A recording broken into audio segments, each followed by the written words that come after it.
د اعتکاف په وجه ګناهونه معاف کیږي. اعتکاف د کوم فضیلت چې دی دا زموږ استاسو نه مس نشي. معتکف د سوالګري په شان د الله په دربار کې جماعت کې پروت وي. لکه څنګه چې یو سوالګر سړی د یو سخي سړي په دروازه باندې پروت وي چې تر څو د زما حاجت نه پوره کړی تر هغه وخته پورې به زه د خپل ځای نه خوځېږم نه. دغه شانته معتکف سړی چې اعتکاف کې الله ته کښېني په جومات کې، نو د دې مثال داسې دی چې د الله ته خپل ځان سپارلی دی چې ربه زما حاجت به پوره کړې، ربه زما مغفرت به کړې. د اعتکاف په وجه ګناهونه معاف کیږي. حدیث کې راځي نبی علیه الصلاة والسلام فرمایي من اعتکف ایمانا و احتسابا، وی څوک چې د ایمان سره او د ثواب په نیت باندې یعنی خالص د الله د رضا لپاره اعتکاف وکړي، نو په دې سره د ټول صغیره ګناهونه الله معاف کوي. نو اعتکاف څومره فضیلت شو چې د اعتکاف په برکت سره الله د ګناهونه معاف کوي.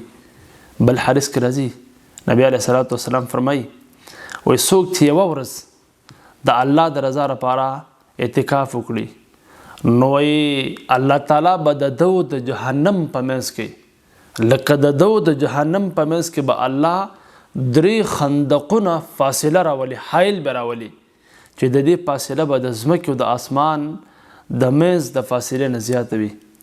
بل حدیث کې راځي او د اعتکاف په وجه انسان چې اعتکاف ته کښېني وایي د دې فضیلت دومره دی لکه د 2 حجونه او 2 عمرې کړي، لکه د 2 حجونو د 2 عمرو ثواب وایي دغه مسلمان ته ملویږي.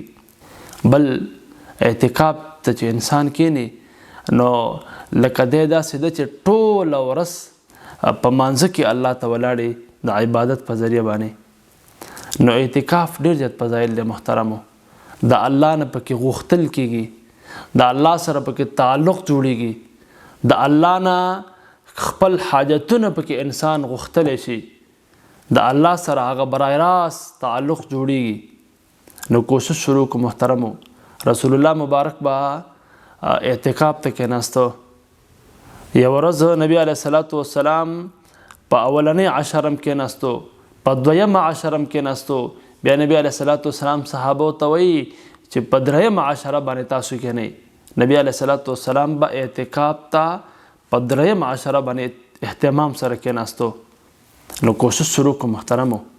اعتکاف د کوم فضیلت چې دی دا زموږ استاسو نه مس نشي، او موږ تاسو اعتکاف ته په اهتمام سره د کېناستلو کوشش وکړو.